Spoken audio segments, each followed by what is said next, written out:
have consummated. Is that dangerous because Vincent has mutated DNA, and in the original series they did have a kid, and it wasn't a mutant, but couldn't that be dangerous for Catherine? And would prophylactics even work on Vincent? Would birth control even work on Vincent? Oh my goodness, it's like you've been in the writer's room. It's what we talk about all the time. Definitely the two of them getting closer and more intimate and physical together is an issue that you'll see it comes up a little bit, and then down the road it'll come up some more. But yeah, it's not, you don't know what happens with that DNA. It's freaky stuff. You don't want to test the waters. Well, they don't even have a bed, let alone a house or a roof over their head right now. How soon are they going to resolve that situation? Yeah, they start. They're kind of transients actually, and it's kind of fun though because you kind of we're able to move them around, but you will see them sort of settle in someplace really beautiful that our design department did an incredible job with. So I'll just say that. A mansion or home. You'll see a mansion in the back view. A little bit of a nod. I won't say anything more than that. What have you been you've seen as the sort of, when I say the change and evolution, literally of the show itself, not necessarily Catherine and Vincent's relationship, but in making the show and writing the show, what's sort of been the journey behind the scenes? What have you been learning? What have you been trying to change? That sort of thing. There's been a lot of shift. And I think, a lot happens right when you come out with the very first couple episodes in a series. Like, nobody knows the character, so you kind of have to sort of do these very small moves a little bit of trying, so just so people can kind of get a sense of who they are. It's not like, if at the very first episode you met, like, JT's long-lost, like, fiance, you wouldn't care as much because you're just barely getting to know him. So what ends up happening is those first few, you end up, really trying to just introduce the character to people, introduce the concept so they get familiar with it, and then as you progress, like in these last group, it just I will say it rockets. It never stops. Like every single episode, you're like, well, for me, but for me, I'm like, oh my god, I leave every single one that way.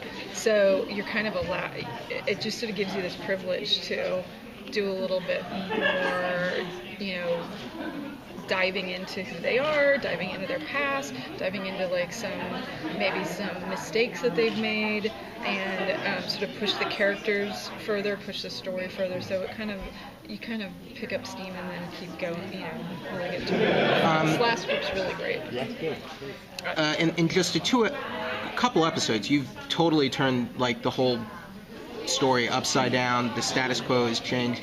Tess knows about Vincent now. Evan knows about Vincent. Will Tess be willing to fight to protect Vincent and keep his secret safe and help him run away as much as Catherine has, or will that be a problem? And since Evan has access to Muirfield now, and he has access to Vincent's DNA, and he understands what Vincent's DNA is, could he manipulate it and become like Vincent? Wow. I would say watch the episode that they're about to screen today.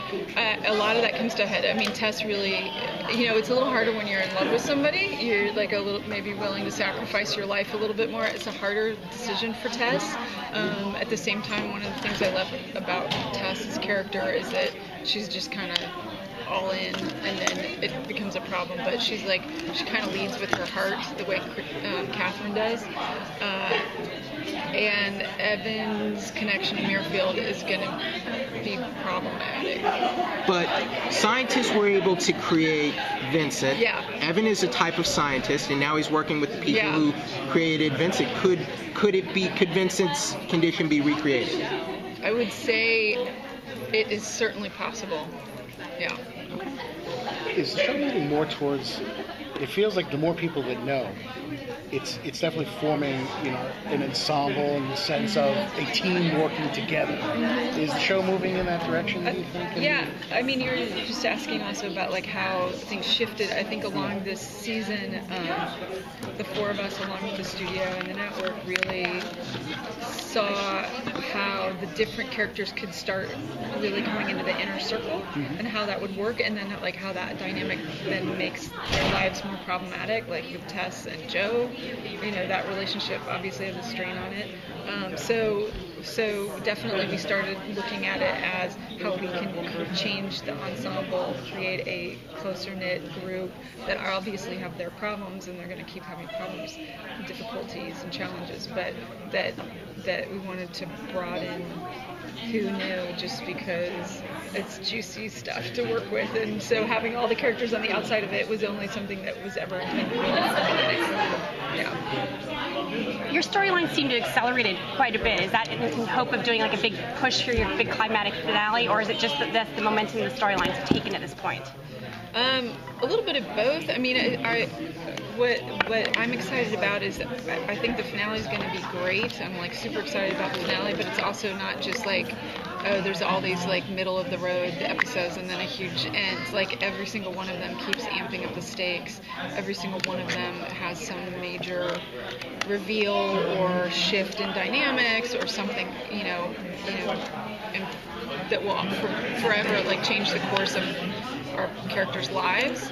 So I don't know. I think honestly it was just sort of one of those moments where we just started pulling everything up instead of pushing everything back, because there's always more story that can fill in the back.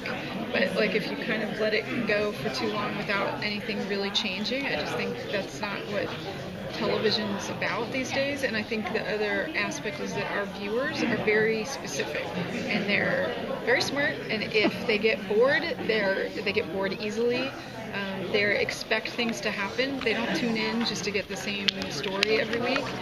So I think that affects it a lot too. I was asked at the previous table how much interactive, like fans, Twitter, online affects the show, and in some ways, I didn't think about it for their table, so you get it. In some ways, it's not so much even the specifics of we like this character, we don't like that character, but just the knowledge now that the people like working to create the show have of the audience and who they are, what they like, what they're interested in, has had a massive impact, I think, on storytelling. I don't think our viewers watch this sort of show on this network, with these characters and this storyline because they have watched everything else, and they've chosen that this is the kind of thing they want. So I think that makes it for it definitely has a voice in the writers' room. Definitely has a voice like in production and with the cast, and in post. Like you definitely hear the audience sitting in the chair next to you going, "Oh, that's not going to do it for me." Like, what's next? I want to be surprised. Have you guys filmed or worked on your finale yet? Yes, we're in prep on it right now. What kind of teasers can you offer? Because that's going to be something fans are going to want to know about. I know the finale.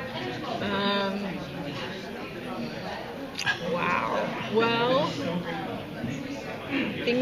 I think there'll be some really big surprises in the episode previous, and then in the finale, things won't work out quite the way that Kat and Vincent expected them to, which will cause some really great moments and some really unfortunate moments. And then I'll just say that, they'll be surprised by who becomes the challenge in that episode. Second season renewal. Do you know anything yet? No, do you? I'm like, really? Oh, I know. You want to know? Yeah, but fingers crossed. I mean, I'd be picking it up. So.